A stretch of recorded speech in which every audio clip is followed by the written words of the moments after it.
Hello, നമ്മളിന്ന് ഉണ്ടാക്കാൻ പോകുന്നത് കുടുത ബിരിയാണിയാണ്. അതിനായിട്ട് ആദ്യം തന്നെ നമുക്കൊന്ന് മീനൊന്ന് ഫ്രൈ ചെയ്തെടുക്കാം. സ്റ്റൗ ഓണാക്കിയിട്ട് ഒരു പാൻ വെച്ച് കൊടുക്കാം.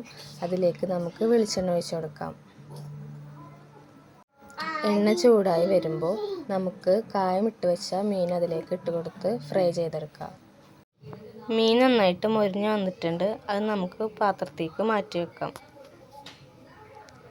ഇനി നമുക്ക് ബിരിയാണിക്ക് വേണ്ട മസാല തയ്യാറാക്കാം. അതിനായിട്ട് ഒരു കടായി ചൂടാകുമ്പോൾ വെളിച്ചെണ്ണ ഒഴിച്ചു കൊടുക്കാം. അതിലേക്ക് അരച്ച് വെച്ച ജിഞ്ചർ ഗാർലിക് പേസ്റ്റ് ഇട്ട് കൊടുക്കാം. അത് നന്നായിട്ടൊന്ന് വഴറ്റിയെടുക്കാം. ഇനി അതിലേക്ക് അരിഞ്ഞു വെച്ച സവാളയും തക്കാളിയും ഇട്ട് നന്നായി മിക്സ് ചെയ്തെടുക്കാം. ഇനി പാകത്തിന് ഉപ്പ് ആഡ് ചെയ്ത് കൊടുക്കാം. ഇനി അതൊന്ന് മൂടി വെച്ചൊന്ന് ഒരു 5 മിനിറ്റ് നേരം കുക്ക് ചെയ്തെടുക്കാം. ഇനി അതിലേക്ക് ആവശ്യത്തിന് ഗരം മസാല, മുളക് പൊടി, മഞ്ഞൾപ്പൊടി, മല്ലിപ്പൊടി, മീറ്റ് മസാല എല്ലാ പൊടികളും ചേർത്ത് നമുക്കൊന്ന് വഴറ്റിയെടുക്കാം. ഇനി അതിലേക്ക് നമുക്ക് കുറച്ച് തൈര് ആഡ് ചെയ്ത് കൊടുക്കാം. കുറച്ച് മല്ലിച്ചപ്പും കൂടി ഇട്ട് നന്നായി മിക്സ് ചെയ്തെടുക്കാം. പിന്നെ നേരത്തെ ഫ്രൈ ചെയ്ത് വെച്ച മീനും കൂടി അതിലേക്ക് ഇട്ട് കൊടുത്ത് നന്നായി മിക്സ് ചെയ്തെടുക്കാം. ഇനി നമുക്ക് ബിരിയാണിക്ക് വേണ്ട റൈസ് തയ്യാറാക്കി എടുക്കാം.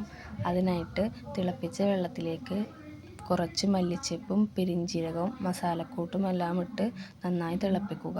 തിളച്ച് വരുമ്പോൾ അരി കഴുകി അതിലേക്ക് ഇട്ട് നന്നായി കുക്ക് ചെയ്തെടുക്കുക. നമ്മുടെ റൈസ് ഇവിടെ നന്നായി കുക്കായി വന്നിട്ടുണ്ട്. അത് നമുക്കിനി ദമ്മിടുന്ന പരിപാടിയിലേക്ക് കടക്കാം. റൈസിൻ്റെ മുകളിലേക്ക് നമുക്ക് കുറച്ച് ആർക്കേജ് ഒഴിച്ചു കൊടുക്കാം.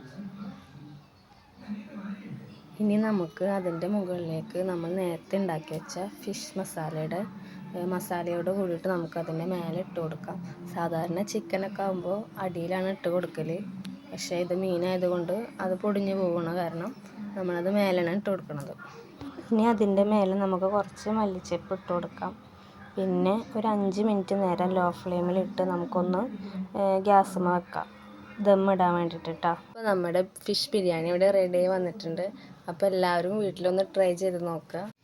അപ്പോൾ ഓക്കെ, ബൈ.